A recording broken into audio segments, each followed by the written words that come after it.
Assalamualaikum warahmatullahi wabarakatuh.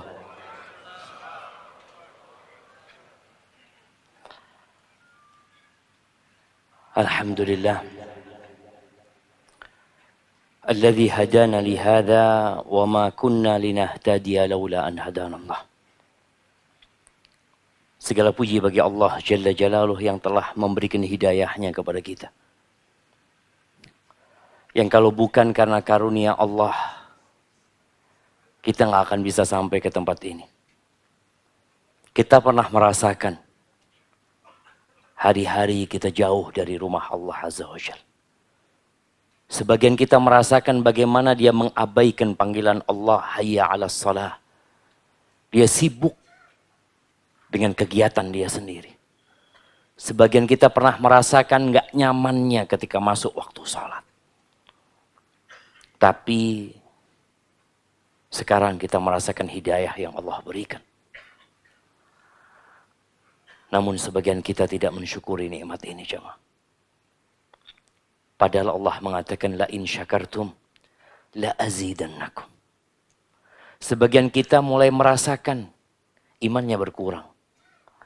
Dia nggak seperti dulu lagi. Yang selalu berada di saf pertama. Dia tidak seperti dulu lagi ketika awal hijrah. Dia merasakan bagaimana nikmatnya sholat malam. Bagaimana semangatnya untuk datang ke majelis ilmu. Tapi setelah berlalunya hari, berganti menjadi bulan. Bulan berganti menjadi tahun. Sehingga kita semakin lama mengenal agama ini dengan sebenarnya. Tapi ternyata semangat itu mulai kendur. Kekuatan kita semakin berkurang. Maka hendaklah kita mensyukuri nikmat yang Allah berikan dan senantiasa berdoa. Allahumma a'inni ala dzikrika wa syukrika wa husni ibadatik. Allahumma salli wa sallim ala abdika wa rasulika habibina wa sayyidina Muhammadin wa ala alihi wa ashabihi ajma'in. Ya Allah, semoga salawat dan salam, berkah dan nikmat senantiasa Engkau curahkan untuk hamba kekasih-Mu, untuk baginda Nabi kita Muhammad alaihi salatu wassalam, yang tidak pernah jenuh mengajarkan kebaikan kepada kita. Tidak lama hidup beliau, 63 tahun. 40 tahun turun wahyu kepada beliau. Selama 23 tahun beliau menyampaikan agama Allah ini dengan penuh perjuangan. Dengan penuh pengorbanan. Hari-hari beliau ya penuh dengan penderitaan. Kita sekarang nyaman. Nyaman. Dan Nabi SAW pernah menyampaikan hal itu kepada kita. Kepada para sahabatnya. Tentang kondisi yang akan datang. Suatu hari di waktu subuh. Beliau ketika mau meninggalkan tempat sholatnya. Seperti dihadang oleh para sahabat. Karena malam hari itu ada harta yang datang ke kota Madinah. Lalu Nabi mengatakan, kayaknya kalian dengar tuh ada harta yang datang. Kata, iya ya Rasulullah, susah hidupnya para sahabat. Lalu beliau menyampaikan sebuah pesan alaihi salatu wassalam. Wallahi mal faqra akhsha alaikum. Demi Allah, aku tidak takut kalian ditimpa oleh kefakiran. Enggak. Wa innama akhsha an tubsata alaikumud dunya. Yang aku khawatirkan tatkala dunia dibentangkan buat kalian. Itu yang aku khawatirkan. Fatanafasuha kama tanafasuha fatuhlikakum kama ahlakatuh. Kemudian kalian akan bersaing sebagaimana umat sebelum kalian bersaing. Ketika melihat harta berlimpah ruah. Yang sejatinya cukup buat dia beberapa. Tapi dia ambisi untuk mendapatkan semuanya. Sehingga dia lupa sama saudara. Dia sikut sana, sikut sini. Lalu kata Nabi SAW. Dunia itu akan menghancurkan kalian. Sebagaimana pernah menghancurkan orang-orang sebelum kalian. Maka ahibati fillah. Perbanyak salawat buat Nabi alaihi salatu wassalam. Hari ini hari Jumat. Malam ini malam tanggal 22. Iya. 22 Muharram. Sejak 1444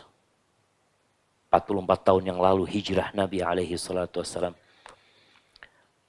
Beliau senantiasa mengingatkan kita untuk bersalawat kepada Nabi alaihi salatu wassalam. Allah udah bersalawat kepada beliau. Malaikat-malaikat bersalawat kepada beliau. Lalu Allah mengatakan, ya ayyuhalladzina amanu. Wahai orang-orang yang beriman. Yang beriman dipanggil sama Allah. Disuruh apa sih sama Allah? Sallu alaihi wasallimu taslima. Kalian bersalawatlah dan bersalamlah buat Nabi SAW. Malam ini coba kita merenungkan. Tadi Jumat berapa kali kita salawat sama Nabi SAW ya? Engkau lihat. Hidup itu hanya bilangan waktu. Kita melihat bagaimana detik berubah menjadi menit. Itu hidup kita. Dari menit dia akan berubah menjadi jam. Dan jam itu terus jamaah bergerak. Anak-anak yang sedang ujian di kelas. Mahasiswa itu kalau lagi ujian. Yang akan dia lihat apa? Jamnya. Dia jawab. Dia lihat lagi. Jawab lagi. Lihat lagi. Kenapa? Dia benar-benar menghargai detik-detik dia. Karena dia takut habis. Belum selesai menjawab pertanyaan. Dan waktunya terbatas. Dia tahu. 90 menit. Dia punya waktu atau 120 menit. Dan dia benar-benar menghitung waktu dia dengan detik dan menit. Bukan jam dan bukan hari. Makanya kadangkala ada waktu kita tinggal ya. Kita kalau punya visa masuk ke beberapa negara itu. Bukan dikatakan 3 hari. Waktu antum 72 jam. Antum harus keluar dari tempat ini. Allahu Akbar jamaah. Itulah jam itu terus berkejar-kejaran jamaah. Berubah menjadi hari. Dan hari berubah menjadi Jumat. Jumat berubah menjadi bulan. Bulan berubah menjadi tahun. Tahu-tahu anak lihat anak sudah berumur 45 tahun. Udah tua jamaah. Tua apa enggak 45 tahun jamaah? Jangan merasa muda tuh. Udah tua. Muda itu di bawah 40 tahun. Ustaz, tapi anak Ustaz 60 Pak masih jiwa muda Ustaz. Nggak apa-apa jiwa muda. Misalkan bisa sholat malam dari jam 3. Buat puasa sunnah. Aduh Ustaz, kalau puasa sunnah berat Ustaz. Ahibati fillah. Di dalam Al-Quranul Karim kalau kita membaca.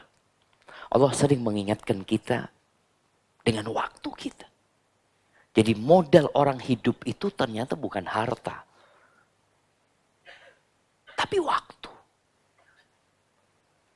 Antum kadang-kala melihat fulan mati di rekening dia ada duit 2 miliar. Ustaz. Kan sayang Ustaz. Cuma waktu dia udah habis. Loh 2 miliar itu bukan punya dia. Memang punya ahli warisnya. Atau milik orang lain. Ketika kita berumur 120 hari. Ingat waktu umur 120 hari antum? Nggak ingat, sama-sama anak nggak ingat juga waktu itu. Tapi Nabi ngasih tahu kita jamaah, kita pernah berumur 120 hari itu didatengin sama malaikat. Lalu malaikat itu diperintahkan untuk mencatat. Ditiupkan ruh, kemudian dicatat. Apa yang dicatat? Siapa yang tahu? Angkat tangan kasih hadiah. Apa yang dicatat? Ajalnya. Apa ajal itu maksudnya? Waktu dia. Nah. Rizkinya. Masya Allah. Baik buruknya. Kasih hadiah. Bukan jodohnya. Barakallahu fikum. Nah, jodoh itu masuk dalam kategori rizki. Rizki. Jadi yang dicatat itu Pertama ajalnya, kedua rizkinya. Kenapa dua hal ini bersamaan? Karena orang ini tidak akan habis ajalnya kecuali dia sudah menikmati semua rizkinya. Udah selesai, udah habis rezeki dia. Maka ajal dan rezeki itu jalan bersama. Jangan takut antum nggak bisa makan. Kenapa? Kalau antum nggak bisa makan berarti waktunya antum mati. Udah selesai, habis rezeki anak. Makanya kadang-kadang orang ini kaya raya, dia bisa makan, bukan bisa makan. Dia bisa beli restoran Padang. Dia bisa beli itu. Tapi karena waktu dia habis, nggak bisa dia makan satu butir beras, nggak bisa. Udah nggak ada, waktumu udah habis, game over katanya orang. Kemudian yang dicatat juga syaqiyun au sa'id. Dia baik atau buruk, semua udah dicatat. Makanya Allah ingatkan kita kalau bicara dengan waktu ini jamaah, subhanallah. Kalau kita baca wal asri, kita akan ingat dengan waktu asar. Wal asri itu bisa bermakna demi masa atau demi waktu asar. Karena ada wal fajri, demi waktu fajar. Kita lihat tadi fajar, tahu-tahu asar, tahu-tahu maghrib udah jamaah. Terus waktu itu berjalan.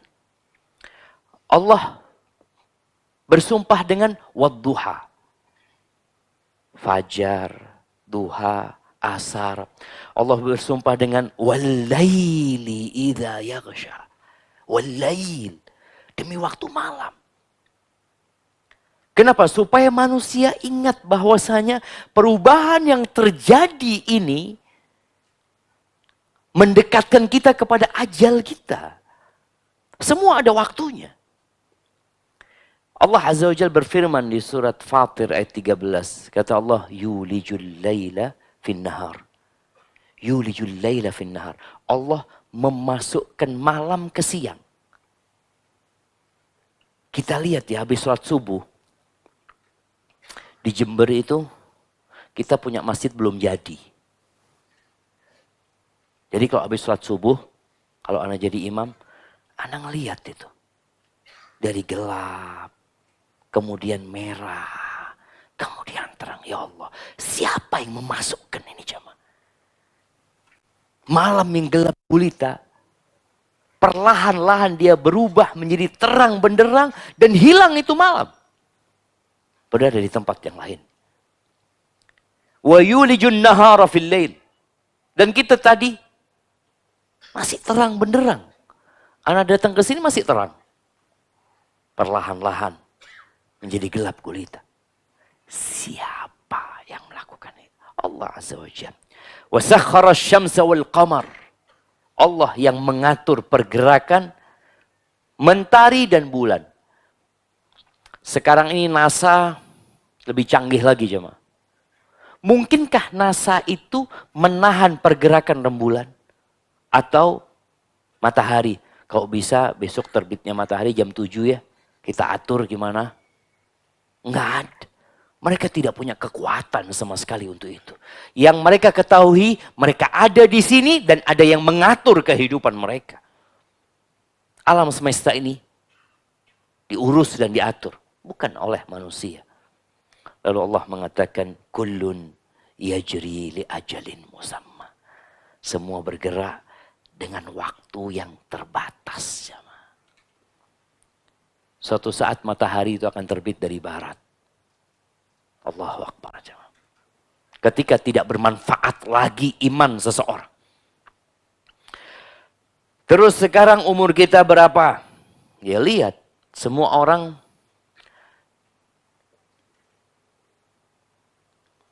peduli dengan umurnya. Apalagi kalau ditanya, antum sudah nikah? Belum Ustaz. Umur berapa? Baru 27. 27. Siapa yang umur 27 belum nikah? Angkat tangan. 28 belum nikah. 30 belum nikah. Anak mau kasih hadiah, jangan takut antum. Astagfirullahaladzim. Ada sini minum. Antum kenapa?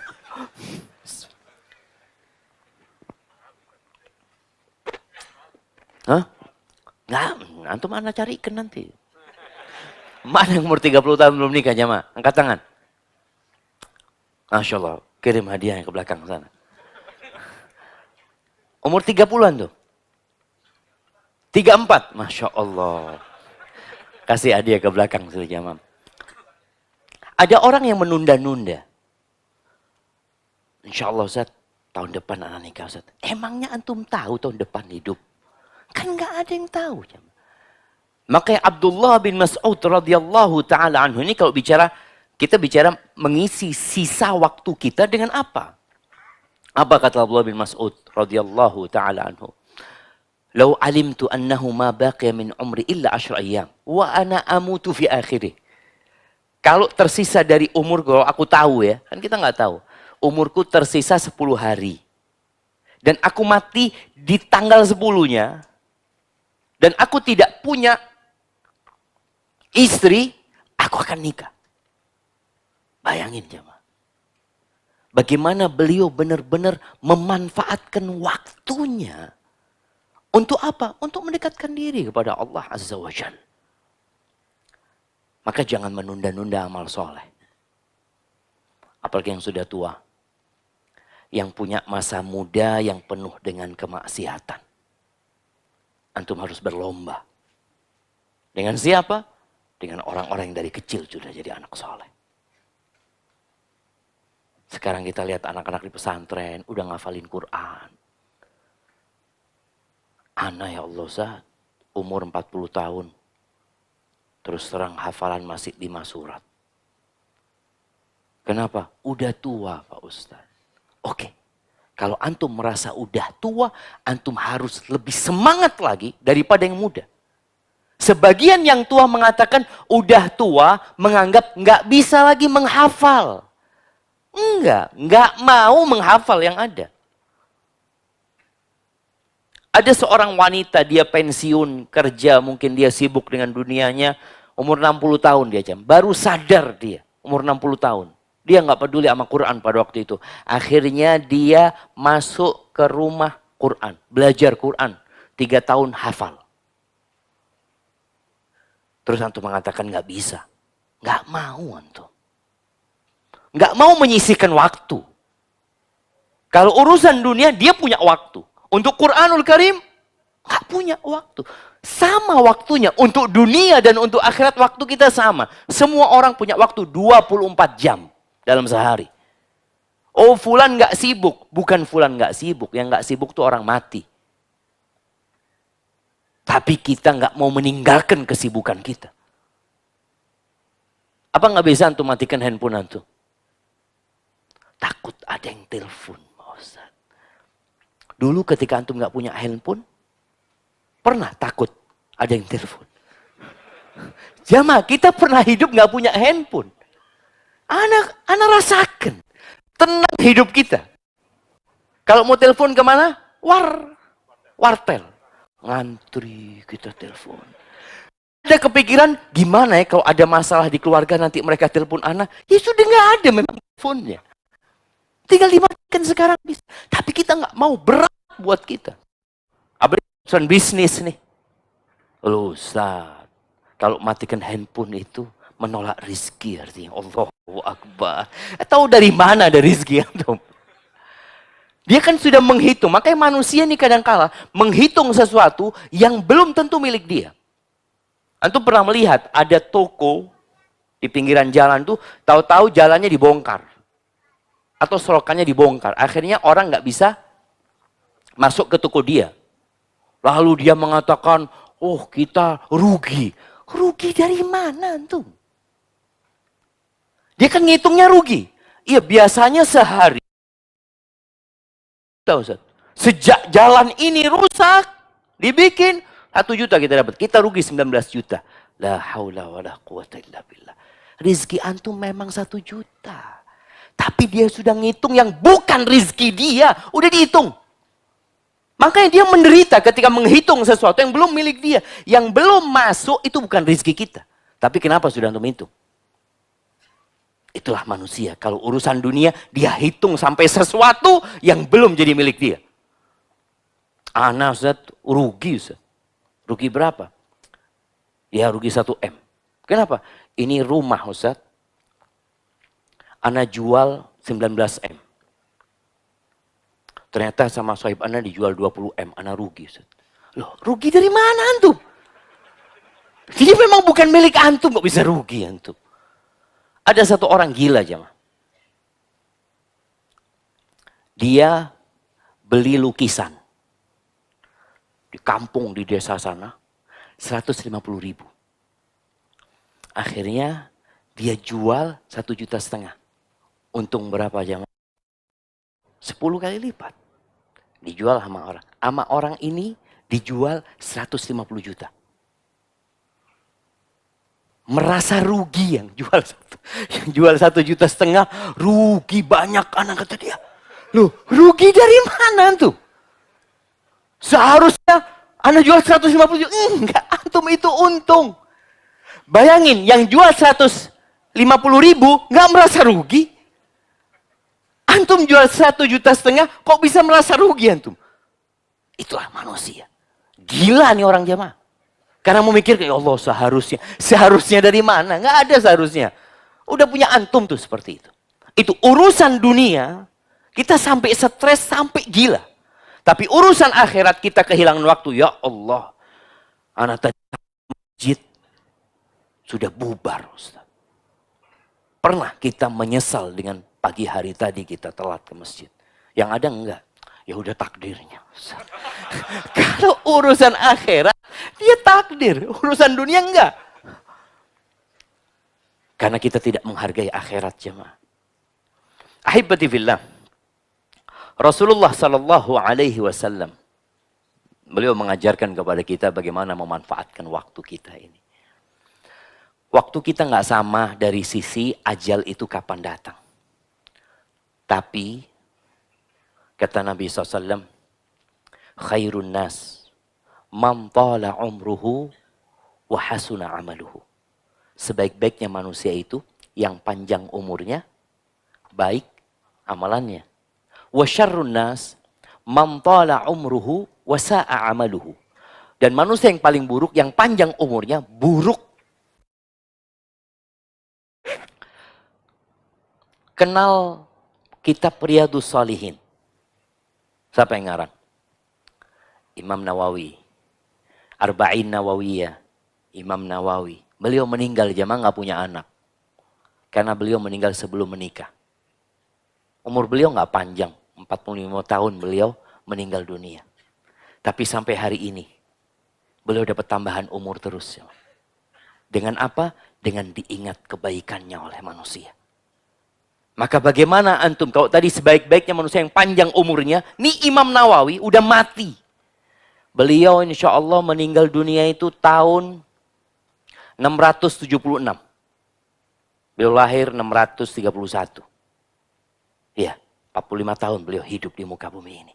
Tapi sampai hari ini sama diingat kebaikannya. Qala al-Imam an-Nawawi rahimahullahu ta'ala. Nih anak-anak yang menghafal Arba'in Nawawiyah yang ditulis oleh Imam Nawawi, terus pahala itu dapat tuh Imam Nawawi. Maka dikatakan wadzikru lil insani umrun tsani, dan diingatnya, dikenangnya manusia kebaikan dia itu adalah umur tambahan buat dia. Nggak mati-mati seakan dia jemaah. Dan Nabi kita Muhammad alaihi salatu wassalam, beliau di muka bumi cuma 63 tahun. Tapi setiap hari kita mengatakan Assalamu alayka ayyuhan nabiyyu wa rahmatullah wa barakatuh. Terus kita mengatakan itu. Apa kata Nabi SAW dalam hadis riwayatkan oleh Al-Hakim dalam Mustadraknya? Igtanim khamsan qabla khamsin. Engkau manfaatkan 5 perkara sebelum 5 perkara yang lainnya datang. Disinilah kita memanfaatkan sisa umur kita. Yang pertama kata Nabi SAW, syababaka qabla haramik. Masa mudamu sebelum engkau tua. Masa mudamu. Karena orang kalau sudah tua, itu banyak menyesali masa mudanya. Tapi mau gimana?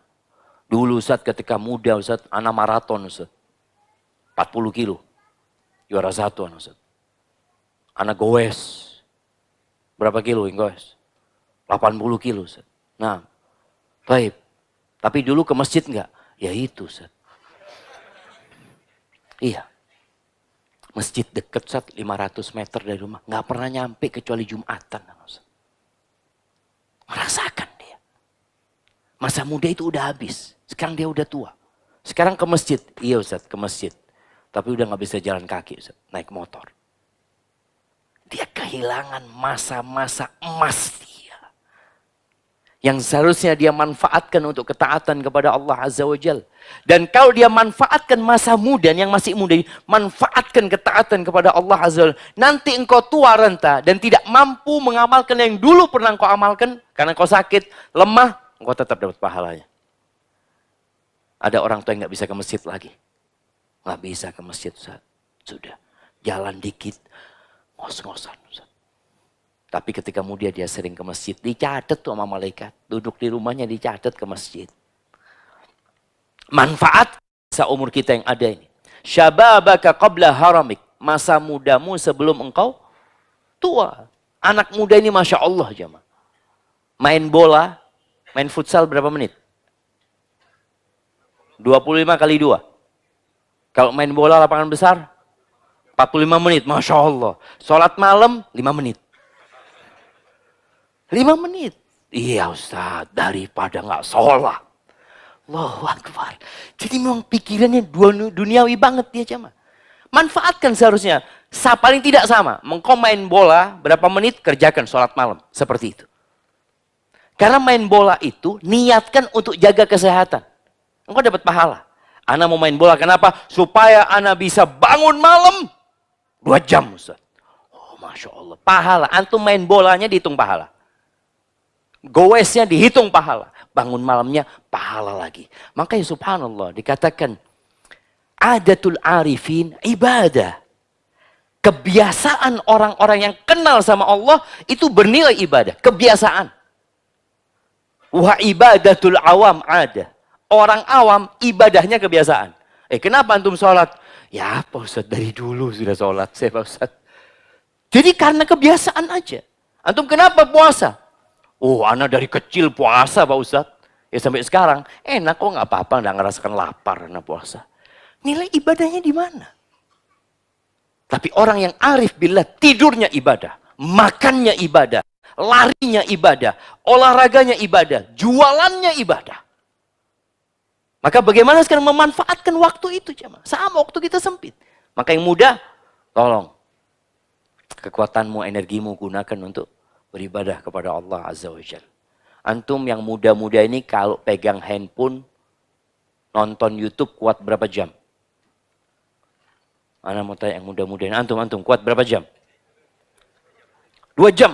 Kasih hadiahnya. Insyaallah. Barakallahu fikum.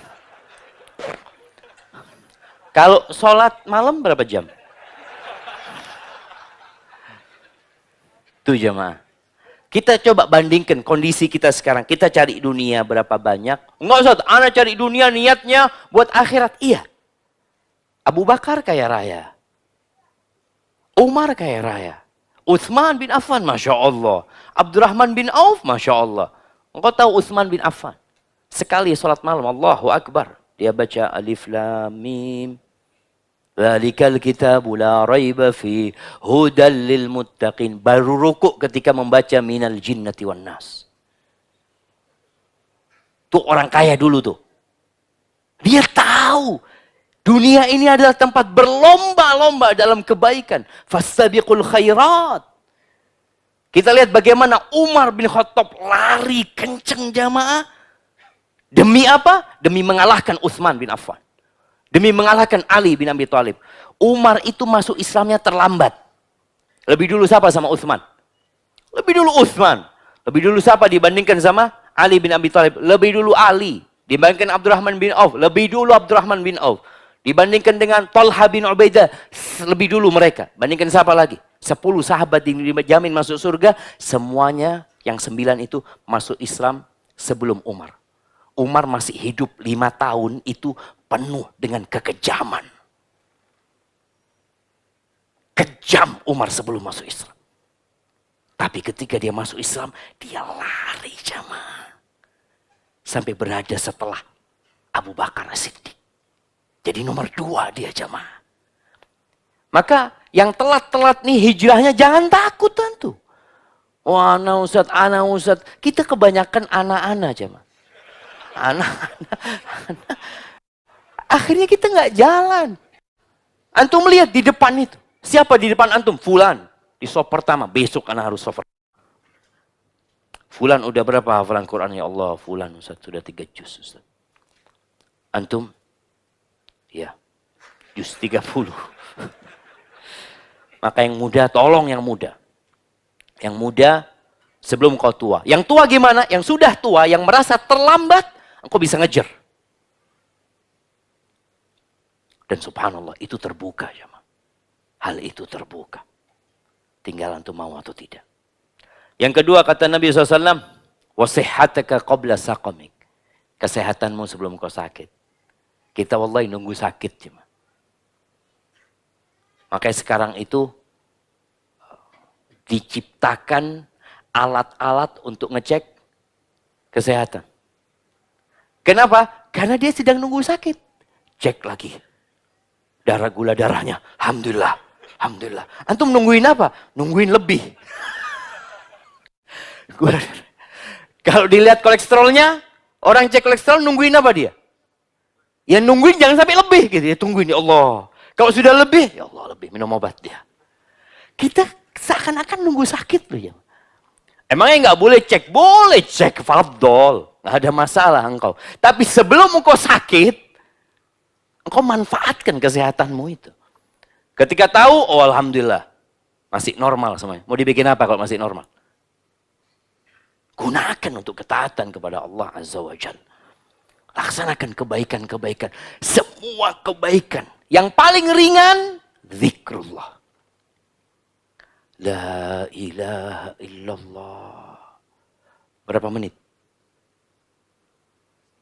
Berapa menit? 5 menit.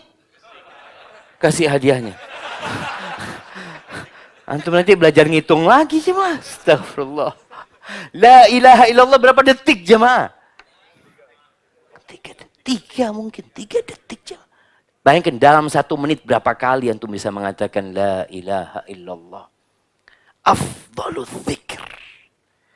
Afdalu ma qultuhu ana wan nabiyyuna min qabli. La ilaha illallah wahdahu la syarika lah. Lahul mulku wa lahul hamdu wa huwa ala kulli syai'in qadir. Baca zikir petang jemaah. Butuh berapa menit gitu ya? 15, 20 menit. Tapi kadangkala kita, ya Allah, belum selesai tadi. Kenapa? Nonton Facebook 20 menit. Allah ya sahih jemaah. Kita banyak digodain.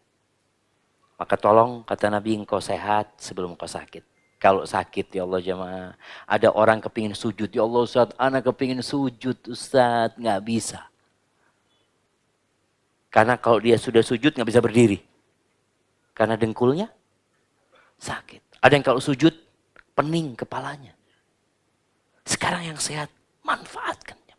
Rasulullah SAW, beliau sholat beribadah sampai sakit.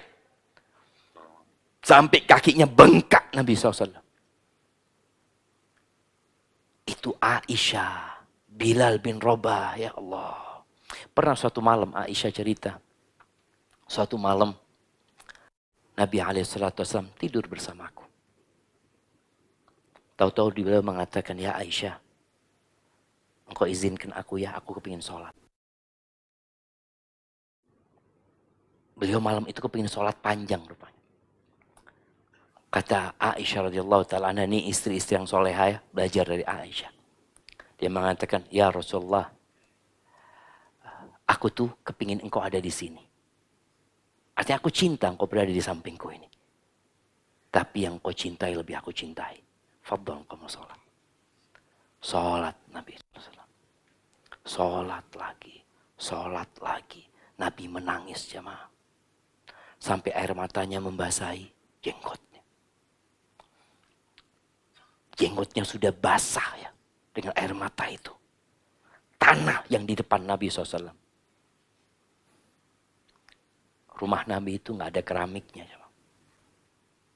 Rumah Nabi itu nggak ada karpetnya, nggak ada permadaninya. Tanah. Rumah Rasulullah SAW. sampai mati.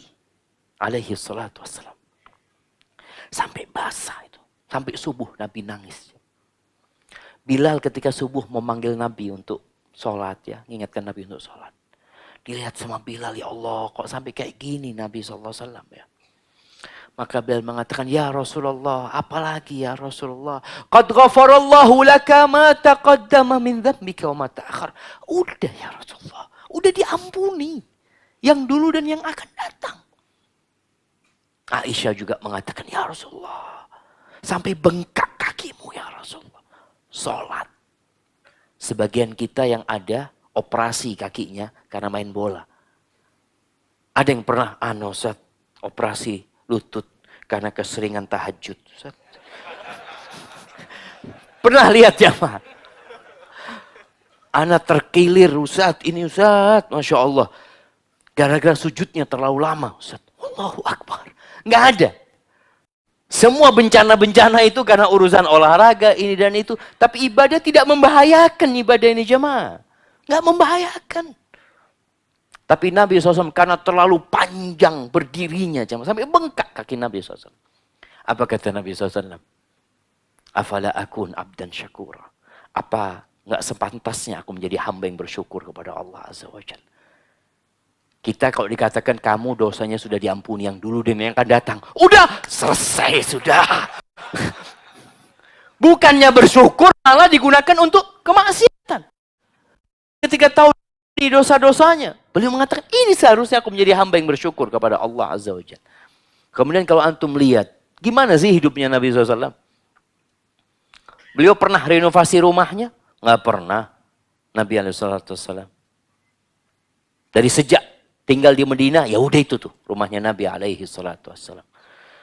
Beliau pernah makan enak, kata Aisyah radhiyallahu taala, nggak pernah Nabi 3 hari itu kenyang. Mesti ada 1 hari yang kurang makan. Wallahi kalau kita makan sampai dibuang tuh makanan. Kemudian kita nggak bersyukur kepada Allah SWT. Maka tolong, yang sehat, manfaatkan. Datang kajian. Walaupun jauh, umpamanya bismillah. Semakin jauh antum semakin besar pahalanya. Anak kayaknya mau jalan kaki. Jalan kaki. Nggak apa-apa. Nggak semuanya harus pakai motor jemaah. Makanya banyak orang-orang sekarang cepat sakit. Kenapa banyak rumah sakit penuh? Kenapa banyak apotik laku? Kenapa banyak dokter laris? Karena memang kondisi kita ini semuanya tadi kurang gerak kita. Antum kalau sudah kurang gerak, usahakan bergerak ke masjid jalan kaki. Geraknya Anda nggak pernah gerak, ya udah ke masjid jalan kaki. Kayaknya sulit jauh masjid, ya udah geraknya sholat malam. Antum berdiri, antum ruku, masya Allah, sehat antum masya Allah. Tapi kita kebanyakan tidur. Kalau sudah tidur nggak bangun kecuali ketika azan subuh. Yang ketiga kata Nabi SAW, wa ghinaka qabla fakrik. Kayamu sebelum kau miskin. Sebelum kau miskin. Jadi kalau punya uang itu, mumpung punya uang, ini haji mumpung nih. Aku punya uang nih, aku akan manfaatkan buat akhiratku. Bagaimana Umar bin Khattab radhiyallahu taala anhu, ketika dia punya uang pada waktu peristiwa Tabuk, perang Tabuk, tahun ke-9 Hijriah. Kata Umar bin Khattab radhiyallahu anhu, hari itu aku punya harta. Dan kata Umar, kalau aku bisa mengalahkan Abu Bakar. Jadi Umar ini sudah jadi orang nomor 2, dia tetap ingin kalau bisa mengalahkan Abu Bakar. Makanya dia mengatakan, kalau aku bisa mengalahkan dia, hari ini aku kalahkan dia. Kalau bisa mengalahkan dia. Waktu itu, separuhnya dia bawa. Dia berikan kepada Nabi SAW. Apa kata Nabi SAW? Mada tarakta li ahlik. Apa yang kau tinggalkan buat keluargamu? Kata Umar, mithlu. Sama seperti ini. Jadi berapa persen yang dia sedekahkan? 50%. Jadi nanti ingat hitungan di hari akhir itu jamaah. Perhitungannya itu perhitungan pakai persentase. Jangan antum berpikir, ada kotak amal, ana sedekah tadi 2.000, yang di sebelah ana 100.000. Ustaz. Lebih baik mana yang 2.000 sama yang 100.000? Tergantung. Boleh aja dia yang 2.000 ini, anak cuma punya uang 2.000. Terus pulang nanti, bismillah lah. Tentu nggak perlu makan, dalam malam ini besok pagi Anda makan. Dia cuma punya uang dari. Yang 100.000 punya uang 100 juta. Yang dia sedekahkan berapa? Berapa persen jemaah? 0. Sedikit. Maka hitungannya pada hari kiamat nanti persentase jemaah. Bukan jumlah nominal. Makanya Nabi SAW pernah mengatakan, sabaqa dirhamun mi'ata dinar. Atau sabaqa dinarun mi'ata dinar. 1 dirham atau 1 dinar bisa mengalahkan yang sodakoh 100 dinar. 1 mengalahkan yang 100. Kok bisa? Kalau secara jumlah nominal ya kalah lah, ini cuma 1 dinar, ini 100 dinar. Tapi ternyata yang 1 dinar itu cuma punya uang itu dia jemaah. Dia sedekahkan. Yang 100 dinar punya uang triliunan dia. Dia cuma ambil dikit 100 dinar itu. Mungkin buat tusuk gigi sama dia. 100 dinar itu. Sedangkan ini, Umar mensedekahkan berapa persen? 50%. Ditunggu sama Umar. Datang bentar lagi Abu Bakar. Datang Abu Bakar. Ditaruh.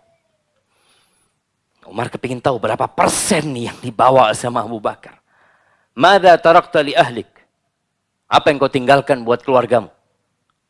Allah dan Rasul lebih baik dari itu. Kata Umar, udah nggak mungkin anak ngalahkan Abu Bakar. Bayangkan dia bisa mengalahkan Utsman. Dia bisa mengalahkan sahabat-sahabat yang lainnya. Abu Bakar nggak bisa, udah kata Umar nggak bisa, udah menyerah sudah. Karena memang Umar beda imannya sama Abu Bakar Siddiq radhiyallahu ta'ala.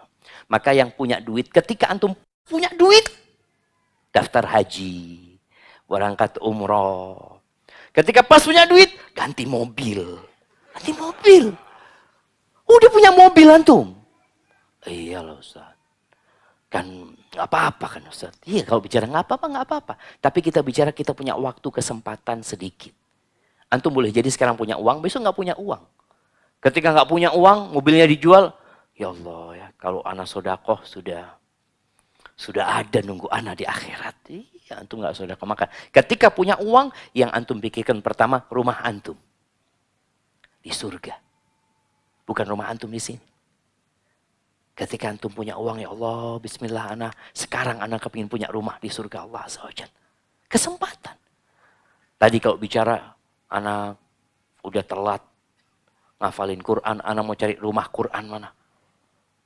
Anak mau cari 1 santri, anak mau bayarin 1 tahun dia sudah, anak punya uang. Nih 1 tahun anak bayarin sekolahnya dia. Semoga jadi pahala buat anak. Sebelum uang itu habis nih uang jemaah. Kalau tidak buat kebaikan, buat keburukan. Atau akan berpindah kepada orang lain. Makanya ada anak-anak, Masya Allah, anak-anak ini yang gembira ketika bapaknya mati. Sampai kadang-kadang dia tanya, bapaknya udah di rumah sakit nih. Gimana? Abah, masih bernafas? Oh masih. Astagfirullahaladzim.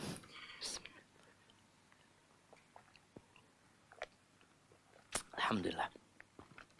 Ditunggu mati bapaknya.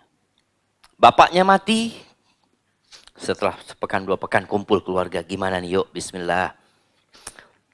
Warisan harus cepat dibagikan, disegerakan dibagi. Ini sunnah loh, kata dia. Jangan ditunda-tunda, kata dia. Nanti bisa ribut kita seperti itu. Satu ada yang mengatakan, gimana kalau 1/3 dari hartanya ayah ini kita wakafkan.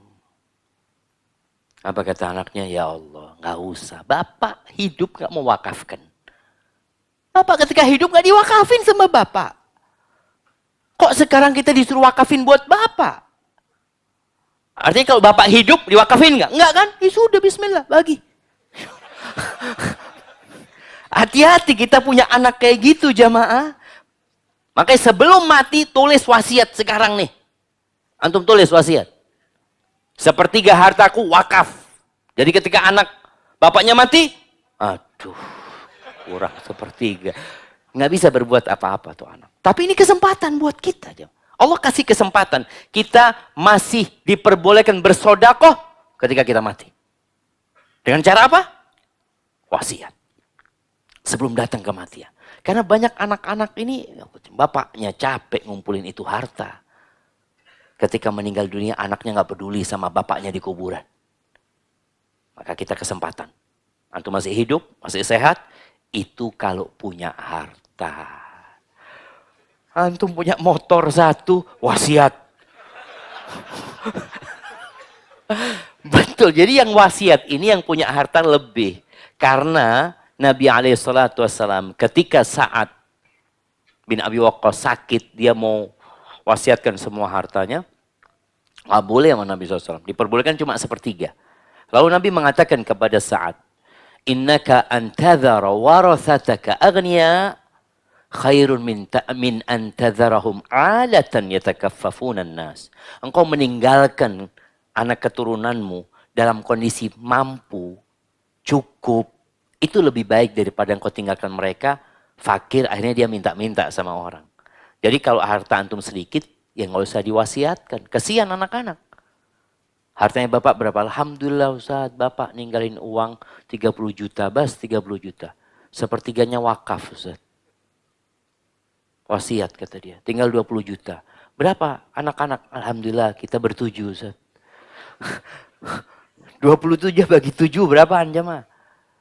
Maka yang dianjurkan wasiat itu yang punya harta, intaraka khairan al-wasiyah. Intaraka khair, kalau meninggalkan harta, sebagian ulama atau Ibnu Abbas mengatakan, ya paling enggak punya 60 dinar.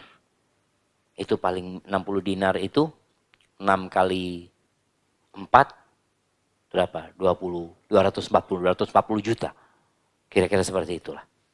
Nah, baik. Kemudian makanya sebelum kau miskin, ini kesempatan. Kau punya harta, bagikan. Ya enggak apa-apa, antum manfaatkan. Sebagian antum manfaatkan. Ingat kisah orang yang sampai didengar suara dari awan? Ingat enggak? Ingat. Siapa yang ingat anak saya dia? Nah, gimana ceritanya? Kebunnya dia. Subhanallah, ada suara yang mengatakan iski hadiqata fulan. Nah, kirimkan apa? Sirami kebunnya fulan. Bayangin ya, itu awan disuruh nyirami kebunnya fulan. Tahu-tahu awan itu berangkat ke bebatuan, nurunkan airnya di batu-batu itu jemaah. Ini nggak ada kebun ini, kata dia. Ternyata air semuanya itu ngumpul di satu jalurnya air. Jadi air itu nggak terserap oleh tanah jemaah. Terus kumpul, diikutin sama di jalurnya air ini, ternyata sampai ke sebuah kebun. Di kebun itu, kebunnya nggak kehujanan jemaah. Airnya nyampe ke tempat dia. Dia atur jalurnya air, ada orang. Kemudian orang ini ngomong, Assalamualaikum. Waalaikumsalam, kata dia. Engkau namanya siapa, kata dia. Fulan, kata dia. Ada bang kau tanya namaku, kata dia. Iya, aku dengar namamu disebut di awan yang airnya sampai ke kebunmu. Kata dia, aku mau tanya apa yang kau lakukan. Kata orang ini, karena engkau sudah ngomong gitu. Dia mengatakan kebunku ini hasilnya aku bagi 3. Sepertiga aku makan sama keluarga, sepertiga aku kembalikan ke modal, dan sepertiga aku sedekahkan. Ada yang dia simpan jamaah? Ada yang dia simpan? Ada. Sepertiga dia simpan untuk kehidupan dia selanjutnya jamaah. Kita tuh kadang-kadang merasa nggak nyimpen, antum simpen sepertiga itu. Kita ada kehidupan yang pasti jemaah. Pasti kehidupan itu. Antum mau bawa apa ke sana? Kemudian yang keempat kata Nabi SAW, wa faraghaka qabla syughlik. Waktu luangmu sebelum kau sibuk. Ada yang di PHK jemaah? Angkat tangan. Yang nganggur sekarang. Yang pengangguran. Masya Allah. Oh ya, kasih yang depan ini. Masya Allah. Pantesan di soft pertama beliau. Nah, barakallahu fikum. Kita adzan dulu jemaah. Nah, fadhal. Barakallahu fikum.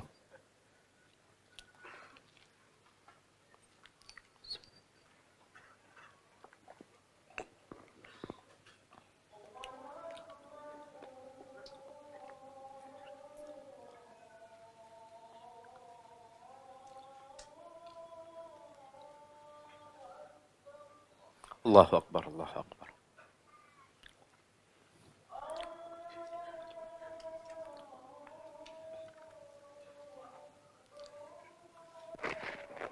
Sampai jam berapa?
Allah.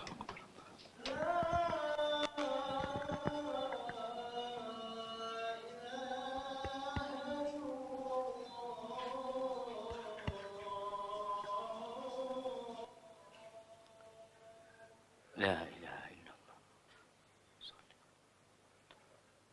Wa ala alihi. اللهم رب هذه الدعوة التامة والصلاة القائمة محمد الوسيلة الفضيلة وابعث مقاما محمود الذي وعدته. Baik, kita lanjutkan jamaah. Iya, kalau bicara orang yang nganggur ya, yang lagi nggak punya pekerjaan, itu nikmat loh. Dari mana nikmatnya? Di dalam hadis riwayatkan Imam Bukhari, Nabi alaihi salatu wasallam mengatakan ni'matani maghbunun fihima katsirun minan nas. Ada dua nikmat yang kebanyakan manusia tidak mensyukurinya. Tidak memanfaatkan nikmat ini dengan benar. Apa dua nikmat itu? As-sihhatu wal faragh. Nikmat sehat dan waktu luang. Orang yang nggak punya pekerjaan itu kosong, jemaah. Kosong. Makanya Umar bin Khattab radhiyallahu taala anhu atau Abdullah bin Mas'ud radhiyallahu taala anhu mengatakan, "Inni la akrah an ara syab sabahlan." Aku tuh benci kalau melihat ada pemuda nganggur. Nganggur gimana? La fi amalid dunya wala fi amalil akhirah. Dia tidak mengerjakan urusan dunia dan tidak mengerjakan urusan akhirat. Maka yang sedang kosong manfaatkan untuk akhirat. Ada sebagian kita yang nggak bisa baca Quran 1 juz sehari. Nggak punya waktu, Ustaz. Ini yang sedang di PHK, yang sedang nganggur, bisa baca Quran 5 juz. Bisa, Ustaz. 30 juz, bisa. Nggak ngapa-ngapain. Nggak ngapa-ngapain, ya. Tapi ana walaupun di PHK, ada kesibukan, Ustaz. Apa? Main game, Ustaz. Ada sebagian orang di PHK nggak ada kerjaan, sibuk Ustaz. Sibuk anak, sampai jari anak sakit ini. Maka tadi nikmat, Nabi menyebutkan nikmat. Waktu luang, waktu kosong itu nikmat. Ketika antum datang di tempat yang antum harus ngantri. Ngantri antum nggak ngapa-ngapain. Makanya orang kalau ngantri, sebelum masa handphone ini, apa ngantri di dokter ya, ada koran tahun 90 dibaca aja, bungkusnya kacang, dia baca. Ada apa tuh? Anda nggak ngapa-ngapain. Iya, manfaatkan waktu itu nikmat.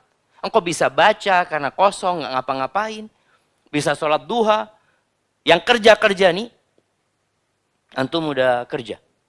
Berangkat jam berapa? Jam 7, pulang jam 5 lihat. Jam 7 sampai jam 5 sibuk. Mau sholat duha sulit, mungkin sholat duha 2 rakaat, nyuri waktu untuk sholat duha.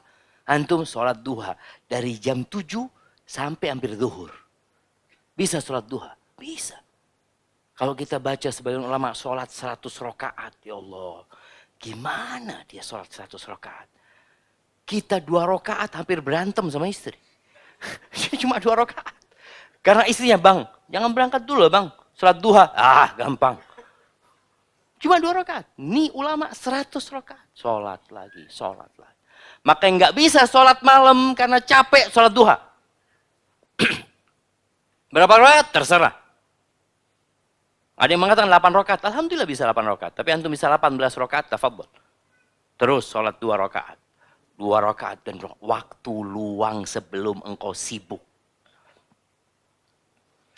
Sebagian orang nih jamaah subhanallah ya, ketika jadi pegawai, dia kepingin datang kajian. Ya Allah, kapan ya anak bisa datang kajian? Masya Allah. Kenapa? Anak kerja Ustaz. Kan harus jadi pekerja yang amanah. Masya Allah. Ya, doakan Ustaz, anak punya usaha sendiri. Kalau orang punya usaha sendiri, dia bisa tutup usaha dia kapan dia mau. Ketika dia punya usaha sendiri, dikatakan, ayo kajian. Afwan Ustaz. Anak online aja Ustaz. Hadi dunia aja mah. Kadang-kadang kita ngomong doang. Kalau kita biasa memanfaatkan waktu kosong, insya Allah kita akan dikasih waktu kosong sama Allah. Bagi teman-teman yang nggak punya waktu kosong, tolong antum ciptakan waktu kosong. Dengan cara apa? Baca Quran. Baca Quran itu salah satu yang memberikan berkah di waktu kita. Antum bisa lihat orang kalau nonton film. Film, berapa menit sih film itu? Ada 1,5 jam ya, seperti itu. Dia itu nggak capek loh jamaah. Bahkan dia bisa lanjut ke film selanjutnya.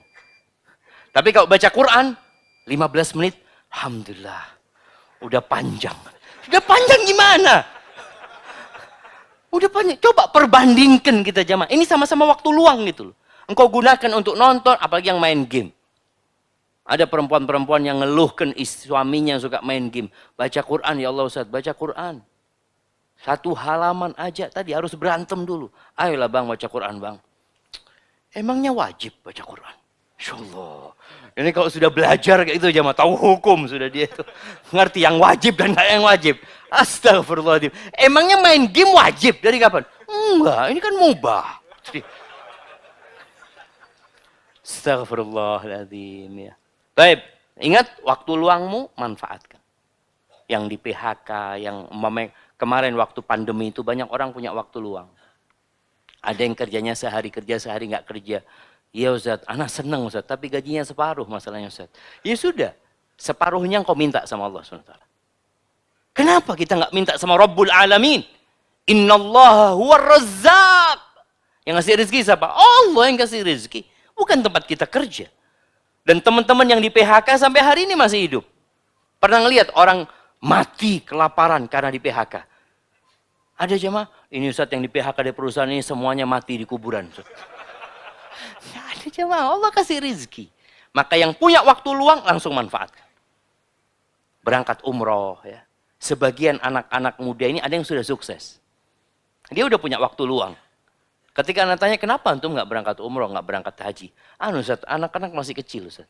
Loh, emangnya persyaratan haji itu anak-anak harus gede? Anak ini baru, ya mungkin dia baca kitab yang lebih banyak gitu jamakannya. Jadi syarat haji tambahannya anak-anak harus sudah gede. Dari mana antum dapat itu? Iya maksudnya supaya anak nggak kepikiran. Oh, kalau antum bisnis ke luar negeri, ya nggak kepikiran Ustaz. Tapi kalau haji itu harus ikhlas Ustaz. Ya sudah. Kadang kala Ustaz tuh kalah aja. Makanya Imam Syafi'i itu. Imam Syafi'i itu mengatakan, kalau aku debat sama orang pinter, aku bisa menang, kata Imam Syafi'i. Kalau debat sama orang bodoh, kalah sudah. Udah nggak bisa, dilanjutkan nggak bisa. Karena dalilnya dia lebih banyak. Jadi ingat, waktu luang. Pokoknya antum melihat punya waktu luang, lihat. Ana mau manfaatkan buat akhirat anak. Apa? Ya lihat. Berbakti sama orang tua. Nih, buat teman-teman yang cuma mudik setahun sekali. Siapa yang mudik setahun sekali? Angkat tangan. Nah ini, yang dekat sini. Dari mana orang antum? Sulawesi. Orang tua ada? Masya Allah. Kenapa setahun sekali? Waktu kosongnya cuma setahun sekali. Biaya. Masa nggak ada biaya? Menghemat gitu kan? Barakallah, kasih hadiah beliau. Jamaah yang ingin hemat biaya hidupnya, antum pulang. Berbakti sama orang tua. Kita selama ini berpikir rizki itu dengan bekerja doang. Padahal kata Nabi SAW, man ahabba ayyub satalahu fi rizki. Yang ingin rizkinya dibentangkan sama Allah. Yang ingin umurnya ditambah sama Allah Azza wa Jalla. Ngapain? Kerja yang keras. Falyasil rahimah. Silaturahim kau. Engkau berbakti sama orang tuamu. Jadi ketika kita berangkat berbakti sama orang tua, kita tabung tuh. Yang biasanya anak makan sehari umpamanya 30.000, anak makan sehari 2 kali lah. Kenapa? Anak kepingin ketemu orang tua. Wallahi orang tua itu jamaah. Ngelihat antum udah bahagia. Ngelihat antum aja. Anak ingatkan dengan sebuah kisah supaya antum berbakti sama orang tua. Ada seorang ayah yang menggugat anaknya di pengadilan. Dia gugat ayahnya di pengadilan. Apa gugatan ayahnya? Gugatan ayahnya minta nafkah sama anaknya. Datang nih anaknya dipanggil. Ketika ditanya sama hakim, Ini ayahmu gugat engkau supaya engkau kasih nafkah buat ayahmu. Kata anaknya, ya hakim, bapakku ini kaya raya. Kaya raya, nggak butuh sama duit aku. Kata dia. Kata bapaknya, iya. Tapi aku tetap minta engkau kasih nafkah. Walaupun 1 dinar. 1 dinar. 1 dinar sekarang nih jamaah, ya mungkin 40.000, 45.000. Bayangkan bapaknya minta nafkah dari anaknya sebulan, anggap 50.000. Tapi dengan syarat. Apa syaratnya? Nggak boleh dia transfer. Nggak boleh dititipkan orang. Dia harus serahkan ke tanganku. Sebulan. Setiap bulan. Gimana kata hakimnya? Ya, kata anaknya siap. Ya sudah. Sudah keputusan itu pergi anaknya. Hakim ini heran. Engkau ini orang kaya raya gitu loh. Ada apa engkau minta nafkah 1 dinar sama anakmu? Kata sang ayah, wahai hakim, anakku ini sejak keluarga, kerja, sibuk dia hakim. Dia hampir nggak pernah jenguk aku tadi. Maka aku ridho dia menjenguk. Aku ingin ngelihat wajah dia sebulan sekali. Maka yang aku syaratkan nggak boleh dia kasihkan lewat orang lain. Aku ridho ngelihat wajah dia. Sekali aja dia serahkan itu uang. Kemudian mau pergi, fadl, sudah dia pergi. Hakimnya marah. Jemaah. Kenapa engkau nggak ngomong dari awal? Kalau engkau ngomong aku penjarakan anakmu itu tadi. Apa kata bapaknya? Loh, kalau engkau penjarakan aku yang sakit. Aku yang sakit. Enggak sudah. Aku ridho melihat anakku sebulan sekali. Bayangin jemaah. Jadi cinta orang tua sama anak tuh nggak dibikin-bikin. Tapi kita cinta sama orang tua itu harus kita bangun itu cinta. Harus dibangun. Kalau nggak kita lupa sama orang tua kita. Lupa. Kita sibuk jemaah. Kita mengatakan aduh nggak ada biaya ini itu. Antum ganti handphone. Mungkin ini itu. Makan yang enak-enak. Enggak. Antum ingat orang tua itu kepingin ngelihat antum. Maka tolong antum yang punya waktu. Ya usahakan, kalau nggak punya waktu, dibikin itu waktu. Emangnya kita punya waktu setahun sekali mudik? Enggak jemaah, kita punya banyak waktu. Boleh jadi antum ketemu orang tua 1 jam. Oleh aneh ingat dengan seorang, ini orang Masya Allah, orang ini kaya raya jemaah. Dia cerita sama anak, waktu anak naik pesawat di Jember itu, dia datang, orang ini sudah tua, dia cium tangan anak tarik katanya. Kata dia, Ustadz kata dia. Ana ini tinggal di Jakarta, ibu Ana di Jember, Ustaz. Ibu Ana udah 70 tahun, Ana ajak ke Jakarta nggak mau.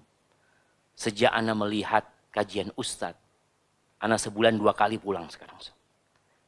Ana datang ketemu ibu, ngobrol sama ibu, sudah selesai, besoknya Ana pulang. Dan kata dia hartanya nggak berkurang, jemaah. Antum jangan berpikir hitung-hitungan, ya Allah 1 juta, 2 juta. Allah akan kasih lebih buat antum. Cuma yang jadi masalah antum percaya apa enggak. Sebagian susah untuk berbakti sama orang tuanya gara-gara anak dan istrinya. Antum sampaikan kepada istri antum dan anak-anak. Jangan takut uang yang Abah keluarkan ini kembali kepada kalian semuanya. Akan diperluas rezekinya. Yang kelima kata Nabi SAW, wa hayataka qabla mautik. Hidupmu sebelum kau mati. Nih. Hidupmu sebelum engkau mati. Wallahi jamaah, kalau kematian itu datang, ada banyak yang diinginkan manusia. Ketika Allah Azza wa Jalla mengatakan, ya ayyuhalladzina amanu. Di akhir surat Al-Munafiqun. Ya ayyuhalladzina amanu la tulhikum amwalukum wala auladukum an dzikrillah. Wa may yaf'al dzalika fa ulaika humul khasirun. Kata Allah, wahai orang-orang yang beriman, jangan sampai harta dan anak kalian membuat kalian lalai dari mengingat Allah Azza wa Jalla. Yang ada di benaknya harta, yang ada di benaknya anak-anaknya. Kerja keras buat siapa? Ya buat anak-anak. Berapa anakmu? 2. Engkau nggak usah capek-capek kalau cuma 2. Kalau berpikir buat anak. Berapa sih yang dibutuhkan anakmu? Ya mungkin dia sampai bisa kerja, mungkin dia butuh 1 anak, butuh 5 M. Engkau sudah punya harta, ya 200 M. Selesai sudah. Simpen buat anaknya nih. Sisanya, cari buat akhirat. Jangan sampai harta dan anak membuat kalian lupa dari mengingat Allah Azza wa Jalla. Yang melakukan itu, rugi. Lalu kata Allah, wa anfiqu. Kata Allah, infakkan. Yang mana yang mau diinfakkan? Mimma razaqnakum. Dari apa yang kami kasih kepadamu. Supaya kita sadar yang kita infakkan itu bukan milik kita sebenarnya. Milik siapa? Ya milik Allah. Makanya Allah katakan, mimma razaqnakum. Dari apa yang kami rizkikan kepada kalian. Supaya orang sadar, tuh uang dari Allah. Dan Allah nyuruh kasihkan ke orang lain. Wallahi jamaah, kalau kita berpikir seperti itu, mudah kita bersedekah. Banyak orang titip sedekah sama ana.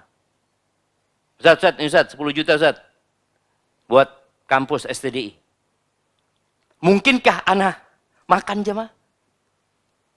Mungkinkah berat bagi ana untuk menyerahkan 10 juta ke kampus? Enggak, kenapa? Bukan punya ana. Ini amanah. Cuma sebagian kita terlalu merasa memiliki. Ini punya anak kayak korun. Wah, anak usaha, Ustaz. Capek. Dapat duit kayak gitu. Itu Allah yang kasih rezeki.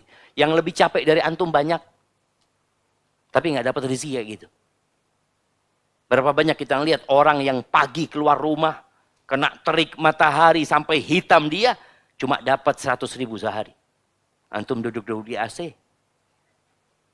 Dapat juta-juta. Siapa yang ngasih? Allah yang kasih sama engkau. Maka kata Allah, infakkan dari apa yang kami rizkikan kepada kalian. Kalau ada harta yang bukan dari rizki Allah, jangan diinfakin. Kalau untuk merasa, enggak, ini bukan rizki dari Allah nih. Ya udah, jangan usah diinfakin tuh. Makan tuh.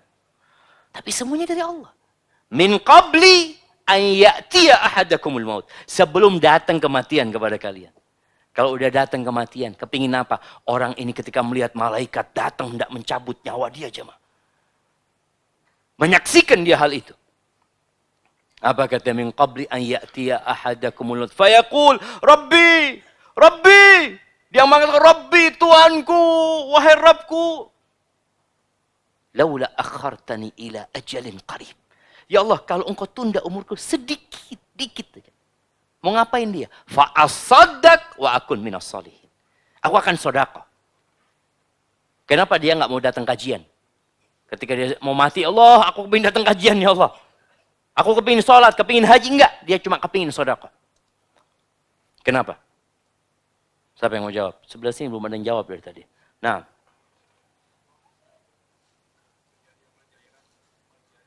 Jariah. Kasih hadiahnya. Karena sedekah bisa menjadi amal jariah. Baik. Bisa? Bisa mewasiatkan kepada orang lain. Masih ada hadiahnya? Habis tuh. Habis nanti ya. Antum datang lagi, panitia minta sama panitia nanti. Baik. Tapi anak nggak enak jamaah. Anak kasih antum cincin anak udah. Kasihkan kepada beliau jamaah. Barakallahu fikum. Baik. Enggak mahal cincinnya jamaah. Anak juga dikasih orang masalahnya. Barakallahu fikum. Iya. Karena sedekah ini amalan yang tidak butuh waktu panjang. Nggak butuh waktu panjang. Antum perlu ngomong sedekah itu berapa detik sih? Tadi dikatakan bisa wasiat. Dia mengatakan mobil itu kirim ke yayasan yatim piatu. Berapa menit dia ngomong jamaah? Dikit. Dia mengatakan kepada anak, sepertiga harta abah. Abah wakafkan ya. Bisa dia ngomong gitu jamaah. Tapi kalau sholat, dia harus sambil wudhu dulu. Berat bagi dia. Maka yang dia inginkan, sedekah. Maka nih yang punya kelebihan harta tadi, usahakan sedekah. Yang nggak punya kelebihan harta, yang kau sedekah. Dengan apa? Dengan tenagamu, dengan kekuatanmu, membantu orang lain. Itu banyak amal soleh di sana. Jadi intinya, di sisa umur ini, manfaatkan untuk beramal soleh. Apa saja. Dan amalan yang paling mudah, zikrullah. Ingat sama Allah. Ketika antum waktu luang, sudah manfaatkan. Baca subhanallah, walhamdulillah, baca la ilaha illallah, baca al-fatihah, baca qul huwallahu ahad. Baca apa saja yang bisa antum baca. Barakallahu fikum, di sini ada beberapa pertanyaan yang sudah masuk. Assalamualaikum Ustaz. Waalaikumsalam warahmatullahi wabarakatuh. Mohon doa dan nasihatnya, Tat. Baru berapa bulan ini saya berhijrah. Dan alhamdulillah mendapatkan hidayah sunnah. Tapi terkadang saya merasa gelisah dan takut dengan dosa-dosa saya. Masa lalu dan saya takut futur, Ustaz. Bagaimana Ustaz supaya saya bisa istiqomah? Dan kenapa akhir-akhir ini saya merasa seperti mau meninggal? Mohon nasihat dan doanya Ustaz atas kegelisahan dan ketakutan saya ini. Barakallahu fiik. Nah, mahibati fillah. Kekhawatiran dengan dosa itu wajar. Dan harus ada di diri kita. Takut kita sama dosa-dosa kita. Abdullah bin Mas'ud pernah mengatakan dulu di masa sahabat Nabi. Kita itu, para sahabat itu melihat dosa itu seperti kita berada di bawah gunung. Yang gunung itu akan longsor menimpa kita. Takut. Dan sekarang kalian berbuat dosa besar seperti lalat yang di hidung. Diginiin, terbang. Sebagian kita seperti itu.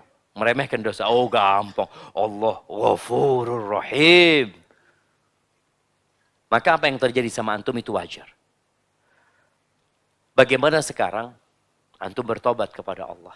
Dengan taubatan nasuha. Allah itu yaghfirud dzunub jami'an. Allah mengampuni semua dosa. Asalkan kita bertobat. Antum ingat dengan dosa-dosa antum. Sampaikan kepada Allah penyesalan antum. Dan sampaikan kepada Allah, antum bertekad untuk tidak mengulangi. Dan tinggalkan dosa itu. Perbanyak amal soleh. Ganti kawan. Antum cari kawan-kawan yang baik. Antum kalau takut futur, ya. Futur itu akan datang. Karena imannya manusia tidak seperti iman malaikat. Malaikat itu kata Allah, la yafturun. Nggak ada futurnya malaikat. Ya sudah. Seperti itu. Tapi iman kita naik turun. Maka ketika antum takut dengan futur, yang antum harus lakukan berdoa. Minta sama Allah Azza wa Jal. Ya muqallibal qulub. Thabbit qalbi ala dinik. Ya musarrifal qulub. Sarrif qulubana ala ta'atik. Terus minta sama Allah subhanahu wa ta'ala. Berdoa. Ketika baca ihdinas siratal mustaqim. Antum hayati, antum sedang memohon hidayah kepada Allah subhanahu wa ta'ala. Bicara kegelisahan tadi. Ya apalagi antum kok merasa akan mati. Ya kita disuruh mengingat kematian. Tapi jangan sampai mengingat kematian itu membuat kita nggak produktif. Kita jadi ya putus asa, sedih, takut, tapi tidak beramal. Rasa takut dengan kematian itu seharusnya membuat kita semakin bersemangat untuk beribadah. Makanya kalau orang divonis mati, dikatakan antum insya Allah, ya kalau secara medis ya 2 bulan lah. Iya dok, iya. Apa yang dilakukan orang ini? Rajin ibadah dia. Dia rajin ibadah, dia ke masjid, dia baca Quran. Tapi kalau dikatakan antum insya Allah masih 7 tahun lagi mati. Oh masih lama dok ya. Siap dok, maksiat yang dia kerjain. Karena masih lama. Orang ketika tahu waktunya terbatas biasanya dia akan beramal soleh. Dan Nabi nyuruh kita alaihi salatu wassalam untuk sering-sering mengingat kematian. Kemudian kalau bicara kegelisahan itu. Baca doa yang diajarkan Nabi SAW. Allahumma inni a'udzubika minal hammi wal hazan. Ya Allah aku berlindung kepadamu dari ham. Ham ini kekhawatiran dengan masa yang akan datang. Hazan itu kesedihan dengan masa lalu. Biasanya orang kalau kena penyakit hati ini, 2 ini, dia kejadian nggak produktif. Dia duduk, takut aku. Maka usahakan berdoa minta sama Allah dan anda doakan semoga Allah membersihkan hati antum. Barakallahu fikum. Bagaimana menghadapi anak-anak yang saat ini bukan lagi bukan kesal. Coba antum baca nih. Nanti. Bagaimana menghadapi anak-anak yang saat ini bukan kecil lagi. Oh. Nah, menghadapi anak-anak yang saat ini bukan kecil lagi. Akan tetapi sudah beranjak dewasa. Jika sholat subuh harus dibangunkan terus. Masa mudanya banyak pada pegang HP. Terkadang anak jenuh untuk terus mengajaknya. Contoh mengaji. Sampai kapan kewajiban seorang ibu harus terus mengajak kepada mengaji dan berbuat kebaikan? Ya selama dia melihat anaknya berhidup bersama dia, maka dia perintahkan. Rasulullah SAW, anaknya udah nikah. Anaknya udah nikah. Siapa anaknya? Fatimah. Nikah sama Ali bin Abi Thalib. Itu bukan dibangunkan untuk sholat berjamaah. Tapi dibangunkan untuk sholat malam. Jadi ada tingkatannya beda. Mereka sudah nggak perlu lagi dibangunkan untuk sholat berjamaah. Tapi sholat malam, Nabi datang ke rumahnya Fatimah. Ala tusallian. Nggak sholat kalian. Nggak sholat kalian. Dibangunkan sama Nabi SAW. Padahal mereka sudah menikah. Jadi sebenarnya tugas orang tua itu nggak pernah selesai. Kita melihat kemungkaran nggak boleh membiarkannya. Bukan hanya dari anak kita jemaah. Dari orang lain. Akan tetapi, ya kalau anak itu sudah besar, sudah dewasa, cara kita berbeda. Dengan ketika dia anak-anak. Kalau anak-anak, ya anak punya anak Yusuf namanya. Mudah-mudahan dijaga sama Allah dia. Kalau subuh itu, anak bangunin dia. Dia umur 7 tahun lah. Anak bangunin. Baba, Yusuf ngantuk, kata dia. Dia pegang itu bantalnya kasur. Kalau udah bangun, sholat, nggak ada masalah. Cuma prosesnya itu, ya namanya dia masih anak-anak. Itu masih bisa kita ajarin, kita suruh jamaah. Jadi kalau dia sudah bangun ke masjid, pulang dari masjid udah nggak pulang ke rumah. Udah main dia sudah. Jadi anak-anak seperti itu. Kalau sudah gede memang, ya nggak bisa lagi seperti itu. Maka perlu pendekatan yang berbeda. Doakan anaknya. Terus doakan anaknya. Ketika dia pegang handphone, ya orang tua juga harus tegas kadang-kala sama anaknya. Dia duduk sama anaknya, nak, engkau boleh pegang handphone jam sekian sampai jam sekian. Kalau engkau ada keperluan, fadhol. Engkau minta sama ibu kasih seperti itu. Sehingga anak itu jadi disiplin. Akan tetapi, anak ini ketika diambil handphonenya, tolong dikasih kegiatan. Karena kadang-kadang anak itu nggak tahu mau ngapain. Diambil handphonenya, dia duduk. Ngapain ya, kata dia. Kata ibunya, 2 jam lagi baru kasih handphone. Siap ibu. Yang liatin ibunya, dia liatin jam. Tolong dikasih arahan, sehingga dia punya kegiatan gitu jemaah orang tuh. Kadang-kadang anak-anak ini nggak tahu mau ngapain. Kalau dulu Masya Allah jemaah. Anak kita, ya yang seumur anak ya, atau yang di bawah anak sedikit. Bagaimana kita habis isya itu, biasanya habis sholat isya dari masjid, itu main, apa ya, namanya banteng. Tahu? Benteng ya. Benteng. Yang di, aduh jamaah, itu lari. Sampai rumah teler gitu. Jamaah. Dan kita dulu dapat tugas, dari waktu SD anak ingat, kita dapat tugas. Tugas nyatet berita. Dunia dalam berita. Ya Allah, itu sudah miring-miring kita jamaah. Iya, sekarang kan ya Allah. Apa yang mau ditonton dulu waktu kita SD ini tantangannya beda sama kita. Dulu kita nonton TV itu hari Ahad doang. Hari Ahad. Dan nontonnya di rumahnya orang juga. Karena nggak semua orang punya TV gitu kan. Nonton di rumah orang. Ana masih ingat TV-nya hitam putih. Dulu ada yang ditonton itu perbudakan itu. Sudah duduk semua satu kampung. Habis gitu selesai. Main lagi. Dan semua permain itu ada. Maka kita paling tidak memaklumi kondisi anak-anak itu. Kita perlu menjalin hubungan sama tetangga-tetangga, bikin permainan, olahraga lah. Badminton kayak, mungkin olahraga yang bisa di rumah itu. Pingpong. Sampai kemarin anak-anak waktu pandemi itu, pada pulang ke rumah, anak bingung, anak-anak ini mau main apa di rumah ya kata dia. Akhirnya anak beliin karambol. Tahu antum karambol? Ya sudah main itu. Itu masih main bersama gitu jemaah. Main. Nanti tahu-tahu dia masukin dengan tangannya biar masuk gitu kan. Gak boleh curang gitu kan. Jadi dia kepingin cepat selesai gitu jemaah. Enggak. Jadi orang tua tadi ketika melarang anaknya harus cari pengganti. Sehingga dia ada sesuatu lah. Ada kedekatan sama orang tua. Kadang-kala emak-emak, bapak-bapak sama aja. Di ruang tamu bareng sama anaknya semua pegang handphone. Bapaknya pegang handphone, emaknya pegang handphone, pembantunya pegang handphone. Astagfirullahaladzim. Dalam sisa umur ana, sekarang usia 55 mungkin. Anak akhwat, seorang janda masih bisakah mendapatkan jodoh untuk menghabiskan masa tua ana Ustaz?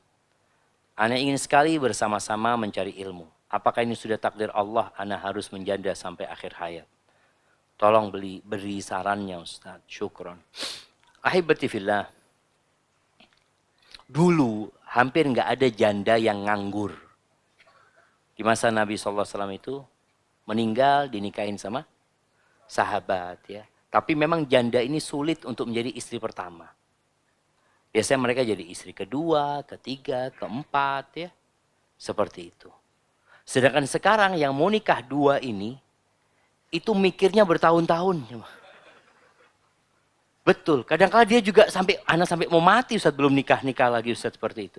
Jadi memang kondisinya jemaah tidak mendukung hal itu. Dan semoga ke depannya, anak lihat insya Allah akan ada perubahan yang baik ya.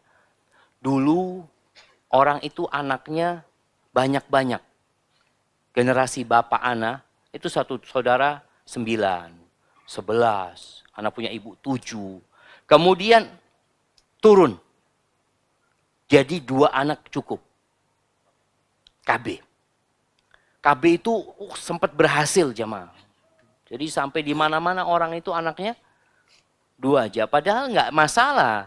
Pemerintah itu bukan melarang kita punya anak lebih dari 2, nggak ada. Pemerintah menganjurkan aja. Berarti nggak ada larangan. Antum silakan mau punya anak 20 ya. Seperti itu. Antum jangan ketawa jemaah. Sahih loh. Antum niatkan anak kepingin punya anak 20. Caranya gimana? Biar Allah lah yang menakdirkan. Anak pokoknya punya niat, insya Allah anak jalanin. Sekarang alhamdulillah berubah lagi kan? Sudah mulai banyak lagi tuh. Ini yang punya anak berapa antum? 7. Anak kemarin ketemu subhanallah jamaah. Sama-sama satu kerabat masih. Di bawah anak umurnya. Anak tanya berapa anak antum? Alhamdulillah Ustaz, 7 Ustaz. Masya Allah. Anak kalah sama antum. Masya Allah. Seperti itu artinya sudah mulai.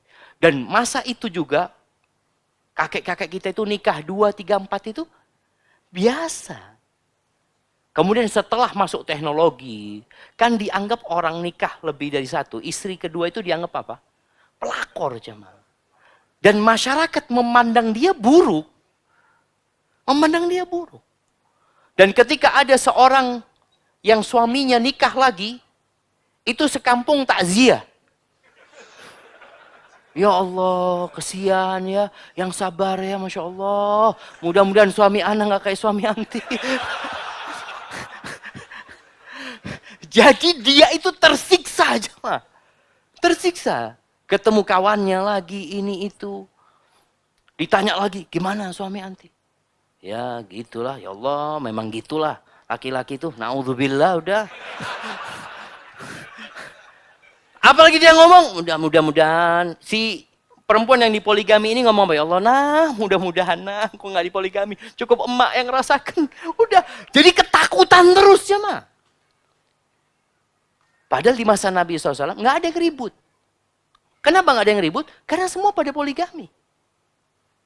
Dan itu akan kembali lagi. Ketika orang pada belajar. Dan pada ngerti. Dan tentunya dengan syarat-syarat yang dipenuhi ya. Jadi intinya buat akhwat yang umur tadi dikatakan 55 tahun, dia janda, nggak ada yang mau nikahin dia. Apakah mungkin datang jodohnya? Mungkin. Mungkin.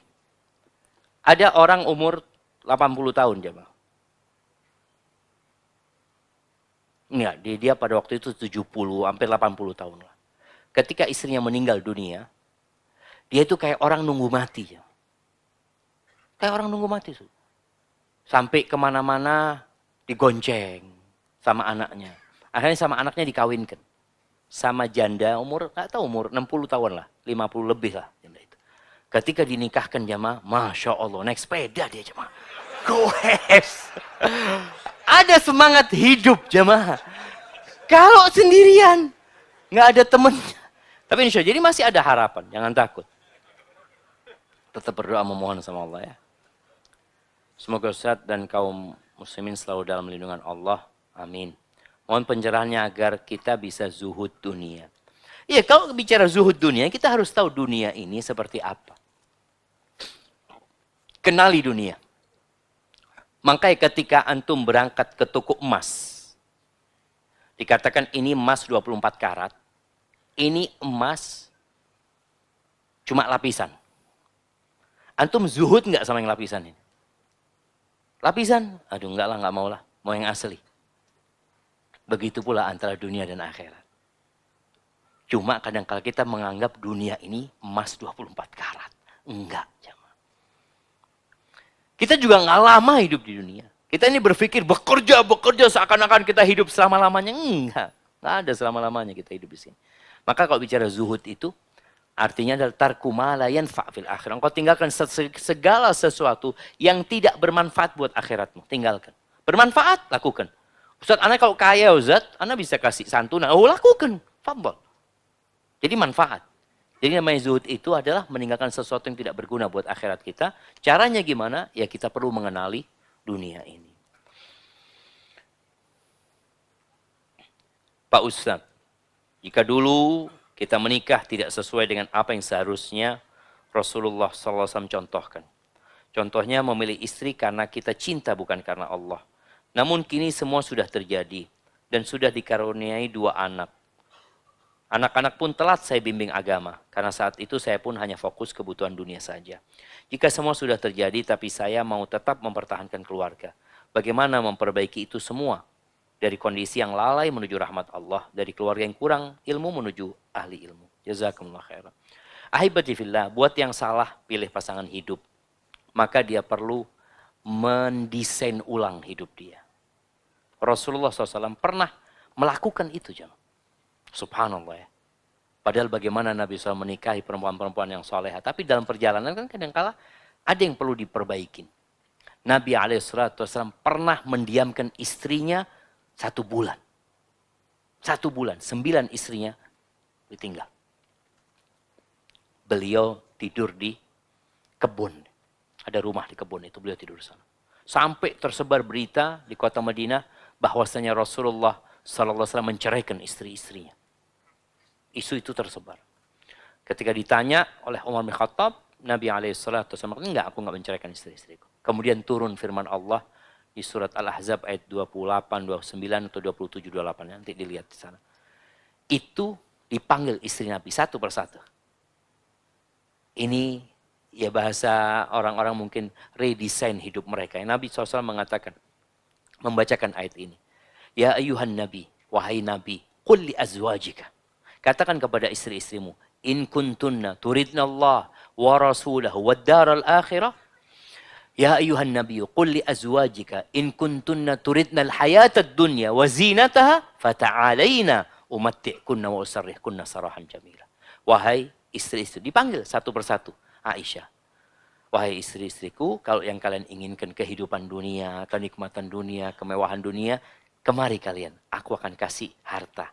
Aku akan kasih pesangon buat kalian. Aku akan kasih kesenangan buat kalian. Tapi setelah itu kita harus berpisah. Selamat tinggal. Gak bisa kita lanjutkan perjalanan bersama. Kenapa? Karena beda visi dan misi kita. Wa in kuntunna turidna Allah wa rasulahu wad daral akhirah fa inna Allah a'adda lil muhsinati minkunna ajran 'azima. Tapi kalau misi, ambisi kalian Allah, Rasulnya, kehidupan akhirat, maka sesungguhnya Allah menyediakan pahala yang besar buat yang berbuat baik di antara kalian. Itu satu persatu dipanggil istri Nabi SAW. Dan semuanya memilih Nabi SAW. Maka kadang-kala kita perlu duduk sama istri kita. Gimana nih mau dibawa kemana kehidupan ini? Kadang-kala ada suami yang istrinya nggak mau sholat masih. Sulit diajak sholat. Karena memang dulu ketika menikah sama-sama nggak sholat gitu loh. Sekarang dia udah berubah, ya sudah bismillah. Tapi kadang-kala suami juga perlu perlahan-lahan ya. Perlahan-lahan ketika mentok, ya udah mau gimana lagi. Mungkin kita perlu memperbaiki hidup kita, keluarga kita, kadang-kala kita perlu ganti istri. Iya, betul jemaah.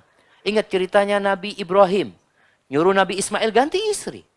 Ketika tahu istrinya nggak qanaah, nggak nerima, kata bapaknya engkau ganti istri. Ganti. Maka ibu-ibu, supaya nggak diganti, ya berusaha untuk lebih. Jemaah kayaknya anak udah, mohon maaf yang belum dibaca.